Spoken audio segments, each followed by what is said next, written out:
नमस्कार। आज का एक विशेष अवसर है। हमारे भारतीय गैर राजनीतिक संगठन में राष्ट्रीय स्वयंसेवक संघ का एक बहुत ही महत्वपूर्ण स्थान है। इस संघ की स्थापना सन 1925 27 सितंबर को केशव बलिराम हेडगेवार जी द्वारा की गई थी।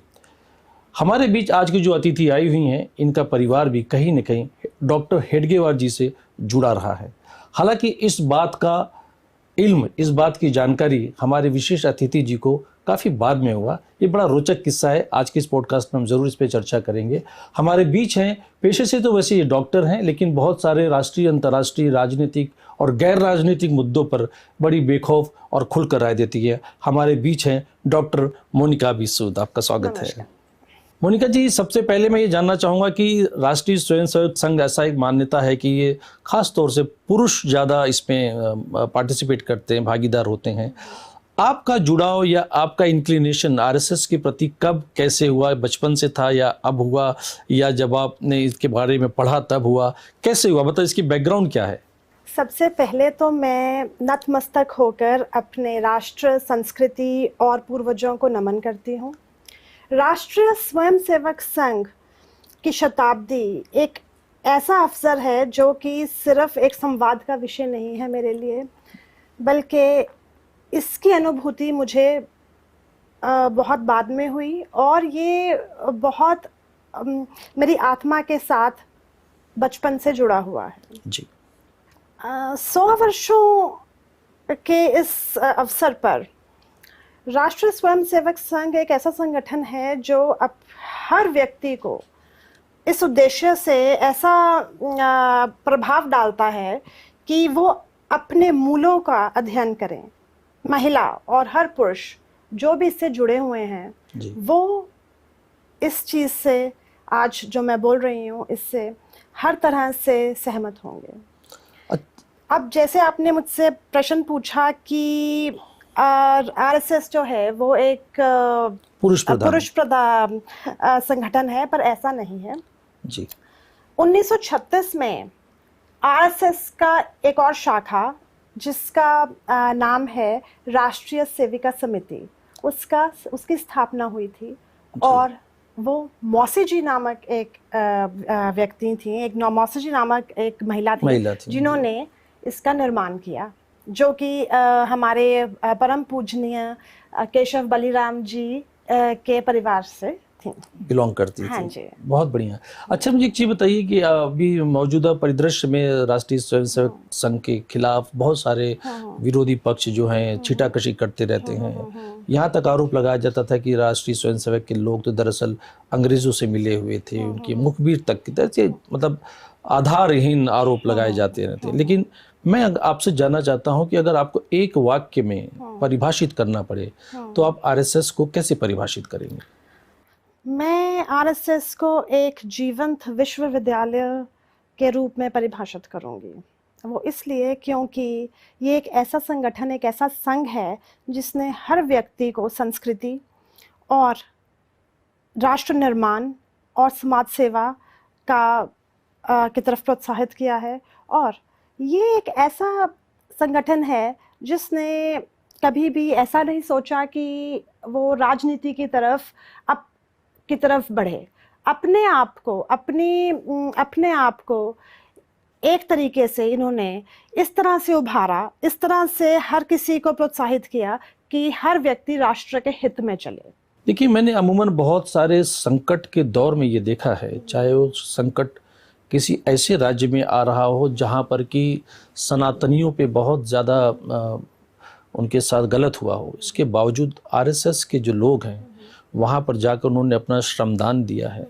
लोगों ने ह्यूमन चेन बना के लोगों की जान बचाई है। किसी और समुदाय के लोग थे, इररेस्पेक्टिव ऑफ दैट।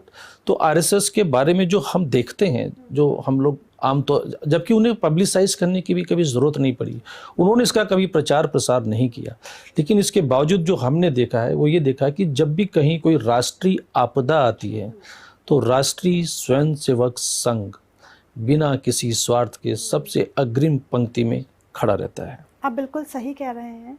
राष्ट्रीय स्वयंसेवक संघ, जैसे मैंने बोला कि राजनीति से परे होकर ये पूरी देश समाज सेवा, देश सेवा और राष्ट्र सेवा के लिए प्रोत्साहित करते हैं।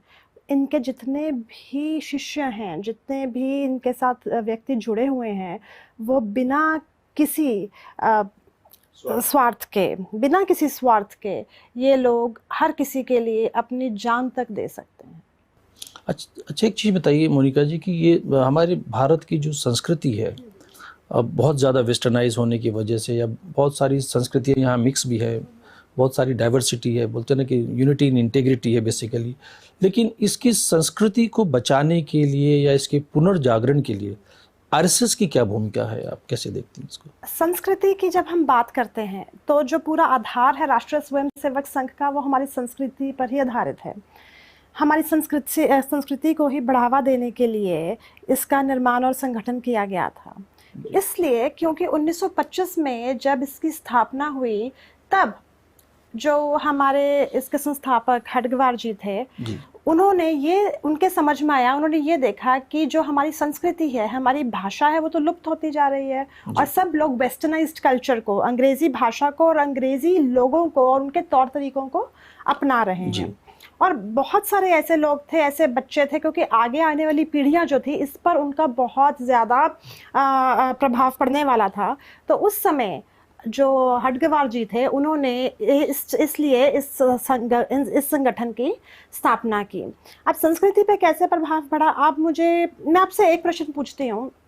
आप खुद सोचिए कि अगर आरएसएस आज ना होता तो क्या आज जो हम संस्कृति का अनुभव कर रहे हैं, जिसे हम हेरिटेज और कल्चर बोलते हैं अपने राष्ट्र की, अपने देश की, क्या वो इतना सुरक्षित होती? मैं साफ बोलूंगी कि नहीं होती, बिल्कुल नहीं होती। क्योंकि एक बड़ा सिंपल और अच्छा उदाहरण देने जा रही हूँ आपको कि अपनी स्वतंत्रता के लिए बहुत काम किया हर व्यक्ति ने, चाहे वो वेस्टर्नाइज्ड कल्चर को अपना भी रहे थे, पर हर व्यक्ति जो हमारे राष्ट्र का व्यक्ति था, देश का व्यक्ति था, उसने स्वतंत्रता सेनानी की तरह साइलेंटली या फिर आप बोलें कि सामने आकर बहुत काम किया। मेरी भी जो फैमिली है, मेरा परिवार भी स्वतंत्रता की लड़ाई में जुड़ा हुआ था। इसलिए मैंने बहुत करीब से देखा है इस बात को कि ये सब होने के बावजूद हमारे जो पहले प्रधानमंत्री थे, स्वतंत्रता की इतनी बात की, इतनी लड़ाई की, जेल गए, मैं उससे मतलब उसको झुठला नहीं रही हूँ। उसके बाद भी पहला भाषण उन्होंने अंग्रेजी में दिया स्वतंत्र भारत का। तो आप खुद सोचिए कि अगर एक पहले प्रधानमंत्री के मन में और दिल पे बाहर की भाषा का इतना प्रभाव था, तो जो और लोग थे उन पे कितना प्रभाव होगा। तो अगर आरएसएस ना होता तो शायद हमारी भाषा लुप्त हो चुकी होती। कहीं मैंने पढ़ा था कि एक अंग्रेज को सारे प्रश्नों का तो जवाब मिल गया, सिर्फ एक प्रश्न का उसको जवाब नहीं मिला था कि मैं इस दुनिया में आया किस लिए हूँ, और उसका जवाब उसको सिर्फ गीता में मिला। और आरएसएस, बिल्कुल आपने बिल्कुल सही इसको परिभाषित किया कि ये लोग बिना किसी पब्लिसिटी के, बिना किसी प्रचार के बिल्कुल साइलेंटली इस देश के लिए समर्पित हैं और काम कर रहे हैं। अच्छा, दूसरा एक चीज, इस देश की आर्थिक उत्थान में भी क्या आरएसएस की कोई भूमिका रहती है? हाँ जी, बहुत बड़ी भूमिका है आरएसएस की हमारी इकोनॉमी और आर्थिक संपदा के लिए। हमारी जब इकोनॉमी बहुत डाउन थी, जिस समय, मैं किसी भी इस समय पॉलिटिकल पार्टी की बात नहीं कर रही हूँ, हर देश की इकोनॉमी ऊपर जाती है, अर्थव्यवस्था ऊपर से नीचे, नीचे से ऊपर जाती है। ये एक बार ग्राफ है। जिस समय ऐसा था, उस समय आरएसएस ने गाँव को महत्व दिया। उनको पता था कि गांव ही एक ऐसी जगह है जहां से हमारी अर्थव्यवस्था का और हमारी इकोनॉमी की बहुत बढ़ोतरी हो सकती है। तो गांव में उन्होंने जैसे खादी के ऊपर काम किया, उन्होंने अपनी वहां पर ऐसे उद्योग लगवाए, छोटे छोटे उद्योगों का निर्माण किया, और तो और महिलाओं को बहुत प्रोत्साहित किया। राष्ट्रीय सेविका समिति बनाई गई थी 1936 में। उन्होंने महिलाओं का बहुत उद्धार किया, उनको ऐसी शिक्षा दी कि वो कैसे अपने घर को चलाने के लिए छोटे छोटे उद्योगों में काम कर सकती हैं। गृह उद्योग जिसे कहते हैं, हाँ। गृह उद्योग और लघु उद्योग हाँ, का लघु उन्होंने एक उद्योग रास्ता का दिखाया। निर्माण जो किया गया वो आरएसएस के द्वारा ही हुआ। सहकारी आंदोलन जिसे कहा जाता था, तो क्या सहकारी आंदोलन में भी आरएसएस की भूमिका रही है? हाँ जी, काफी ज्यादा भूमिका रही है, जैसे कि डेयरिंग हो गया जी। और लघु उद्योग जैसे मैंने अभी बोला, जी, जी। और हमारे जितने फर्टिलाइजर्स हो गए, मिल्क डेयरीज होगी, इन सब के निर्माण में इनके साथ का इसमें योगदान रहा है। माननीय मोहन भागवत जी, उनका एक कहना है कि भी हिंदू लोगों ने अपनी आबादी पर अब ध्यान देना चाहिए। कम से कम एक हिंदू परिवार में एक व्यक्ति, एक पति पत्नी को 3 संतान कम से कम होनी चाहिए।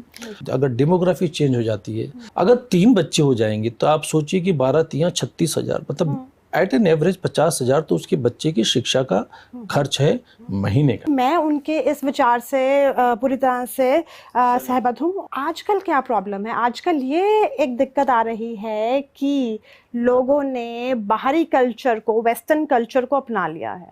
आजकल कोई भी एक बच्चे से ऊपर कोई बच्चा करना ही नहीं चाहता। बीच में हमारा जो देश है वो 140 करोड़ की आबादी है, तो ये देखते हुए लोग सोचते हैं कि 140 करोड़ की आबादी है, इसमें क्या खाएंगे, कैसे, जो आपने बोला जीवन धारा कैसे चलेगी, सबका कैसे मतलब व्यवस्था होगी। तो देखिए, सबसे बड़ी बात ये है कि हमें 2 से 3 बच्चे हमारे होने चाहिए। जैसे मैंने बोला, हमारे देश में जितने भी छोटी क्लास से, पहली क्लास से लेके 10वीं तक शिक्षा मुफ्त है। कहाँ पर मुफ्त है? पूरे देश में मुफ्त है। पूरे देश के जितने भी स्कूल हैं, सरकारी स्कूल में मुफ्त है। सरकारी स्कूलों में मुफ्त है। तो सरकारी स्कूल में तो बच्चे पढ़ते ही नहीं है। ऐसे ये गलत भावना और गलत सोच है हमारी। वहाँ पे इंफ्रास्ट्रक्चर नहीं है, सुविधा नहीं है, टीचर्स अच्छे नहीं है। ऐसा नहीं है, ऐसा नहीं है। उनके रिजल्ट्स अच्छे नहीं आते हमारे हैं। एजुकेशन सिस्टम में बहुत सुधार आ रहा है। अगर आप ये सोच रहे हैं कि उनके जो अच्छे टीचर्स अच्छे नहीं हैं या उनका इंफ्रास्ट्रक्चर नहीं है, उनमें सुविधाएं नहीं है, वहां तक कि बच्चों को फ्री में खाना भी मिल रहा है, मिड डे मील भी फ्री में मिल रहा है, ठीक है ना। तो एटलीस्ट 10वीं तक की शिक्षा जो है वो तो फ्री में है। अगर 40 करोड़ बच्चे स्कूल जाते हैं तो उसमें से कितने प्रतिशत बच्चे हैं जो सरकारी स्कूल में जाते हैं? आप किसी भी नेता के बच्चे को बता दीजिए किसका बच्चा सरकारी स्कूल में पढ़ता है। आप मुझे एक बात बताइए कि अच्छी एजुकेशन का मतलब क्या आप मानते हैं? मेरे ख्याल से अच्छी एजुकेशन का मतलब यही है कि जो बच्चा स्कूल में जाए वो एक सर्वांगीण विकास उसका सुनिश्चित हो। सर्वांगीण विकास में ना कि सिर्फ एकेडमिक्स आती है बल्कि उसके बिहेवियर एस्पेक्ट आते हैं। बहुत सारे स्कूल्स तो पेरेंट्स के भी बैकग्राउंड चेक करके एडमिशन देते हैं। दे आर सो पर्टिकुलर, क्योंकि वो जानना चाहते हैं कि बच्चा जिस बैकग्राउंड से आ रहा है कहीं वो आके दूसरे बच्चों को ना पॉल्यूट कर दे।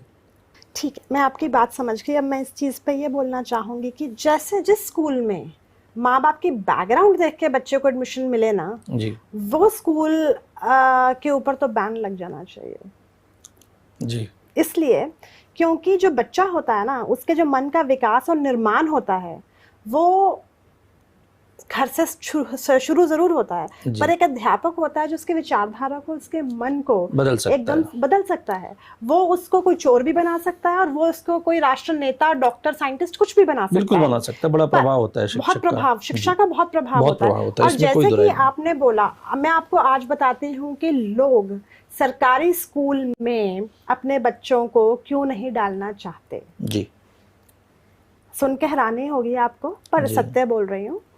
क्योंकि वहाँ पे जो अंग्रेजी है उसकी शिक्षा 3री या 4थी क्लास से शुरू होती है और लोग समझते हैं कि अंग्रेजी जो है वो हमारी प्राथमिक भाषा है, प्राथमिकता है। वो कॉम्पिटिटिव एनवायरनमेंट में वो कॉम्पिटिट नहीं कर पाएगा अगर अंग्रेजी नहीं आएगी, अगर उसको अंग्रेजी नहीं आएगी। जी। सब बात घूम फिर के वहीं आ गई। मैंने आपके क्वेश्चन का आंसर आपको मिल गया है मेरी इसी बात से कि क्या हमारी भाषा इतनी बुरी है, हम अपनी भाषा को ही नहीं एक्सेप्ट कर पा रहे। और आजकल जो मानसिकता है, आप तो इतने ट्रेनिंग सेंटर खोल दिए हैं हमारी सरकार ने कि शिक्षकों को भी ट्रेनिंग दी जा रही है कि बच्चों को पढ़ाना कैसे है।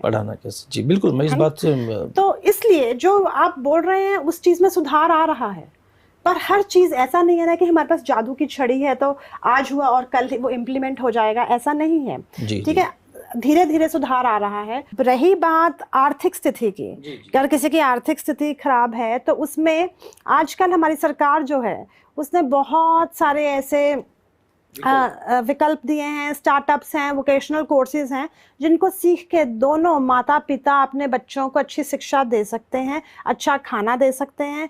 आजकल घर बैठ के स्टार्टअप्स हैं और महिलाओं को बहुत सारी ऐसी सुविधाएं दी जा रही हैं। हमारे देश में ऐसी मानसिकता है कई लोगों की, जिसमें वो अपने घर की महिलाओं को बाहर नौकरी नहीं करने देना चाहते। अगर ऐसा सोच होता तो क्या 1936 में राष्ट्रीय सेविका समिति का निर्माण होता? नहीं। हमारी सोच ऐसी नहीं थी। ये सोच कहाँ से आई? ये सोच आई है दूसरे धर्म के लोगों से। मुसलमानों ने जी हमारे हम पर शासन किया। ये सोच वहां से शुरू हुई। हमारी यूनिवर्सिटी जो नालंदा विश्वविद्यालय था जी जी या तक्षशिला था, हमारे विश्वविद्यालय में हजारों किताबें थी। जिस समय जिस यूनिवर्सिटी को में लोग हर जगह से आने को तरसते हैं, जिसको हम ऑक्सफोर्ड यूनिवर्सिटी का नाम सारी दुनिया जानती है, जिस समय उस यूनिवर्सिटी का निर्माण हो रहा था, उस समय हमारी नालंदा यूनिवर्सिटी जल रही थी और खिलजी ने ये यूनिवर्सिटी जलाई थी। इसके पीछे ये सोच थी कि वो किसी बीमारी से ग्रस्त था और उस बीमारी को किसी आयुर्वेद के वैद्य ने ठीक किया। जो पारसी उसके वैद्य थे या पारसी जो भी उसके लोग थे, वो चिकित्सक थे, वो नहीं ठीक कर पाए। उसके मन में ऐसा बात आया कि उसने सोचा कि अगर ये लोग इतना आगे निकल गए तो कैसे होगा। तो मैं ये जो आप कह रही हैं, मैं इससे बहुत हद तक सहमत हूँ कि खिलजी ने जो नालंदा विश्वविद्यालय को जलाया, आग के हवाले किया, कहीं न कहीं एक इन्फीरियरिटी कॉम्प्लेक्स था, एक हीन भावना थी। बहरहाल मैं एक अगले प्रश्न पे जाना चाहूँगा, क्योंकि युवा काफ़ी हद तक आरएसएस से जुड़े हुए हैं और मौजूदा पीढ़ी में भी लोग आरएसएस से जुड़ रहे हैं। क्या इनके व्यक्तित्व निर्माण में और इनके आचरण में भी आरएसएस की कोई सक्रिय भूमिका नजर आती है आपको? बहुत बड़ी और सक्रिय भूमिका आरएसएस निभा रहा है। बहुत ऐसे बच्चे हैं आजकल के जो आरएसएस जैसे संगठन से जुड़े हुए हैं, पर बहुत ऐसे भी हैं जो बिल्कुल कुछ इसके निर्माण को, इसके आदर्शों को समझ ही नहीं पा रहे हैं। वो पूरा टोटली उन्होंने वेस्टर्न कल्चर को अपना लिया है जी। तो इस समय में जो आरएसएस जैसा संगठन युवाओं को धैर्य और मानसिक संतुलन का जो ज्ञान दे रहा है जी। और वैसा ज्ञान कहीं और नहीं मिल सकता। गुरुकुल की परंपरा को भी कहीं कहीं ये सार्थक करता है। बिल्कुल गुरुकुल की परंपरा से पे आधारित आरएसएस जो है वो हर युवा पीढ़ी को, हर बच्चे को इस चीज की इसका पाठ पढ़ाया जा रहा है। 1925 में आरएसएस की स्थापना होती है, जो हमारे भारत के आज़ादी के आंदोलन के शीर्ष नेतृत्व जिसे कहा जाए वो मोहनदास करमचंद गांधी जी और जवाहरलाल नेहरू जी। तो इन दोनों व्यक्तियों का आरएसएस के प्रति रवैया कैसा था? अक्सर हमारे घर में डॉक्टर जी नाम का बातचीत बहुत होता था। अब ये डॉक्टर जी कौन थे, ये मुझे बहुत बाद में इसकी अनुभूति हुई। तो डॉक्टर जी थे हमारे परम पूजनीय केशव बलिराम हेडगेवार जी। वाह वाह, क्या बात है, बहुत सुंदर। उनका और मेरे दादाजी का ऐसा कुछ बातचीत हुआ, ऐसी मित्रता हुई, जिसके बारे में मुझे बहुत बाद में पता चला, जैसे मैंने आपको बताया, और मुझे पता ही नहीं था कि डॉक्टर जी हैं कौन। मेरे दादाजी उन्हें डॉक्टर जी ही बुलाते थे, आज तक नाम कभी लिया ही नहीं गया था उनका। तो 1923 में नवजीवन का निर्माण हुआ। उसके बाद 1925 में राष्ट्रीय स्वयंसेवक संघ का निर्माण हुआ। तो अक्सर मेरे दादाजी बोलते थे कि डॉक्टर जी का काम हम कर रहे हैं और हमारा काम वो कर रहे हैं। तो ऐसा मतलब था। रही नेहरू जी की बात करें और रही महात्मा गांधी जी की बात करें, तो मेरे पिताजी ने महात्मा गांधी जी के साथ काम किया और 1943 में मेरे पिताजी आरएसएस के साथ जुड़े हुए थे, काफ़ी क्लोजली जुड़े हुए थे। ये उन्होंने बहुत समझाया था महात्मा गांधी जी को कि ये जो हम मतलब दो बीच में एक लाइन खींची जा रही है, दो देश बन रहे हैं, ये दो देश नहीं बनने चाहिए, इसका बहुत नुकसान होगा आगे चल के और इसकी बहुत भरपाई करनी पड़ेगी हमारे देश को। सुन के शायद आपको आश्चर्य होगा कि नेहरू जी ने कभी भी आरएसएस को मतलब नहीं अपनाया, पसंद भी नहीं किया, उनको पसंद नहीं किया, क्योंकि जो राष्ट्रीय स्वयंसेवक संघ था वो चाहता था कि हमारी संस्कृति को उभारा जाए, यहाँ समाज सेवा हो, हर इंसान जो हर व्यक्ति है हमारे देश का उसको अच्छी शिक्षा मिले, उसको हमारी संस्कृति की शिक्षा मिले जो कि सबसे पुरातन धर्म की शिक्षा है, उनको धर्म अधर्म का पता चले। पर जो सोच थी हमारे प्रथम प्रधानमंत्री जी की वो इसके विपरीत थी। वो इसके विपरीत थी, वो बहुत अलग थी। मैंने पहले अभी आपको बताया पिछले आपके प्रश्न में कि पहला भाषण उन्होंने अंग्रेजी में दिया। तो आप समझ सकते हैं कि उनका सोचना कैसा था। आरएसएस का जब संगठन हुआ तो आपस में इनका तालमेल नहीं बैठा। इसलिए नहीं बैठा क्योंकि आरएसएस को पता था कि हमारा जो धर्म है, हमारा जो हिंदुत्व है, अगर हम इसको बढ़ावा देंगे तो देश का निर्माण हम बहुत अच्छे तरह से सुदृढ़ तरीके से कर सकते हैं। आने वाले 100, 150, 200 सालों में हमारा विश्व स्तर पे हमारा जो होगा देश का नाम होगा। पर ये चीज उनको समझ नहीं आ रही। एक नाम का मैं जिक्र जरूर करना चाहूंगा, जिस व्यक्ति ने, जिसके ऊपर ये आरोप था कि ये आरएसएस के ही कार्यकर्ता थे और आरएसएस की ही विचारधारा थी, जिसके तहत इन्होंने एग्रेशन में आकर मोहनदास करमचंद गांधी जी का असैसिनेशन किया। मैं बात करना चाहूंगा नाथूराम गोडसे जी का। आप मुझे एक बात बताइए कि नाथूराम गोडसे चाहे आरएसएस के मेंबर थे या नहीं थे, चाहे वो किसी भी संगठन से थे, XYZ बोल रही हूँ, किसी भी संगठन से थे, तो राष्ट्रीय स्वयंसेवक संघ जो कि सारे लोगों की सेवा भावना पे निर्माण हुआ, लोगों की सेवा कर रहा है। हालांकि आज तक जितने भी मतलब इनसे जो बहुत व्यक्ति जुड़े हुए हैं, आज तक वो लोगों ने कभी विवाह भी नहीं किए। ठीक है, इसलिए नहीं किए क्योंकि अगर वो पारिवारिक चीजों में पड़ जाएंगे तो वो लोगों की सेवा नहीं कर पाएंगे। क्या मिल रहा उनको इनसे? कुछ नहीं मिल रहा जी। पर फिर भी वो इस भावना से सेवा कर रहे हैं सबकी। तो अब मुझे ये बताइए कि क्या आप वैसे संगठन के ऊपर उंगली उठा सकते हैं? नहीं, हम संगठन पे उंगली नहीं उठा रहे हैं। मैं तो सिर्फ ये जानना चाह रहा था कि क्योंकि नाथूराम गोडसे ने किसी व्यक्ति को नहीं मारा बल्कि उस सोच को मारा, जिस सोच की वजह से हजारों लाखों बेगुनाह हिंदू ट्रेन में कट कर पाकिस्तान से अमृतसर आ रहे थे। हाँ, नाथूराम गोडसे ने उस सोच को मारा, उस सोच को मारा क्योंकि वो उसकी जो भी मानसिक स्थिति रही हो, जैसी भी मानसिक स्थिति रही हो, पर वो इस सोच के साथ सहमत नहीं था। खैर उनका व्यक्तिगत निर्णय था, मैं इसमें आरएसएस को ब्लेम नहीं करता हूँ, और करना भी नहीं चाहिए। लोग तो करते हैं, विपक्ष करता है, लोग करते हैं, जगह जगह अगर आप गूगल करेंगे तो आपको आरएसएस पे ब्लेम किया हुआ दिखेगा। तो ये चीज सही नहीं है। चूंकि हम लोग राष्ट्रीय स्वयंसेवक संघ की स्थापना दिवस पे बात कर रहे हैं, क्या ऐसी कोई परिकल्पना की जा सकती है कि अगर आरएसएस नहीं होता तो भारतवर्ष कैसा होता? मैं तो नहीं सोच सकती कि आरएसएस के बिना इस देश का निर्माण हो सकता था और हमारी संस्कृति जो है उसका ऐसा अच्छा जुड़ाव बन सकता था और हमारी संस्कृति फिर से उभर के इस स्तर पे आ सकती थी जिस स्तर पे आज है, अगर आरएसएस ना होता तो। आपके अनुसार संघ की सबसे बड़ी शक्ति या ताकत आप क्या देखती हैं? सबसे बड़ी ताकत है उनका निस्वार्थ सेवा भाव और राष्ट्रीय सर्वप्रिय। उनके सर्वोपरि राष्ट्र, उनके लिए सबसे पहले राष्ट्र, नेशन फर्स्ट आता है जी। पॉलिटिक्स फर्स्ट नहीं आता। बिल्कुल। नेशन फर्स्ट, नेशन के लोग, राष्ट्र के लोग, राष्ट्र के, क्योंकि उनके हिसाब से उनके लिए जो नेशन है वो लोगों से बनता है, किसी पार्टी से नहीं बनता। चलिए, आज के लिए इतना ही। बहुत सारे पहलुओं पर आपने बड़ी बेबाक राय दी मोनिका जी, और आरएसएस के स्थापना दिवस पे एक बार फिर से आपको भी मुबारकबाद देता हूँ, शुभेच्छा देता हूँ, और इसी के साथ आज की इस पॉडकास्ट को हम विराम देते हैं। नमस्कार।